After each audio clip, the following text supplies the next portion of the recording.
guys, today we will be discussing that why friction is called as necessary evil. So basically necessary evil. So friction is necessary, that means advantages of friction is also there as well as disadvantage. Evil means basically disadvantage. Okay.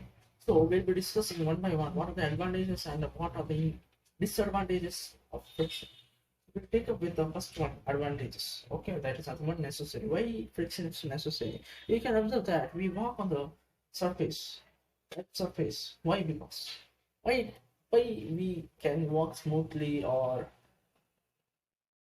we are able to walk on the road, okay, or on a surface.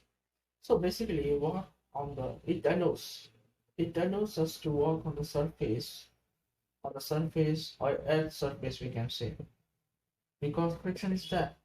So friction is necessary for the working purpose. Okay. And one more thing, we write on a piece of paper or any paper with a pen. So there also friction acts, right? So we write with a pen on what surface of paper. There also friction is necessary. Okay. Third thing we'll be discussing, see, it allows us to fix a nail in the wall. Fix a nail in the wall. Right? Friction is necessary there also. Many other things are there, many other examples you can consider. So if friction is not there in the works, think about that. We are able to drive automobiles, that means cars on the road, because friction is there. Right? Shoes of the cricket players or the football players have that grooved structure, right? In order to get the grip or the friction. Friction is there, right?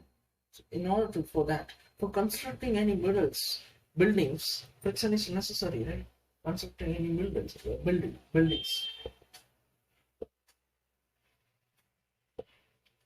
constructing any buildings, friction is most important there, right? So this is all the advantages or the necessary, why friction is necessary, right?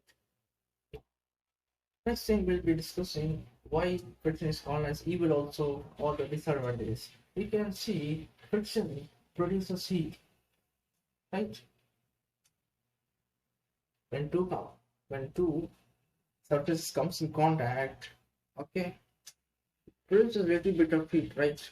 You can observe here.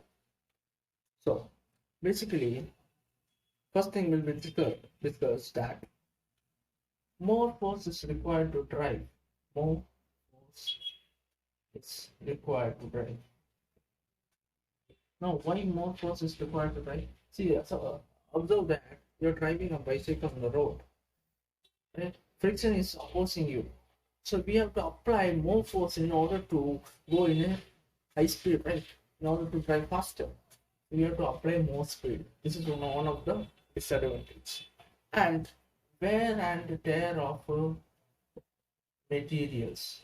Wear and tear means observe sole of the shoes. Okay. After some time, after some days, if you walk on the road, after some 1 year or 2 years, you have to change the shoes because the sole of the shoes gets torn, right? This is because the friction is acting between the two surfaces, so hence what happens, the sole of the shoes gets torn. Now, the friction also leads to decrease in the speed of a moving object, or sometimes it stops it. Let's observe this thing. Same example we can take. So it decreases speed. See, friction is acting. Suppose moving,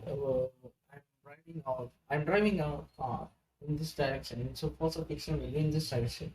You have to overcome the force of friction in order to go faster, move faster. But still it opposes and reduces the speed of your vehicle. Right? So these are all the things we have to understand.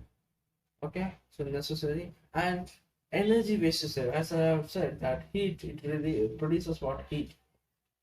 So two surfaces comes in contact, friction will be there, then the heat is produced. So heat is produced, that means in many machines friction will be there between the materials which is there in the machines. So friction is acting. So what happens? It is produced many energy, more amount of energy is wasted. You can say, okay. So these are the things. So why friction is called as necessary evil? Advantages are also there, disadvantages are also there. So we can see, try to understand, try to analyze the examples and try to understand that.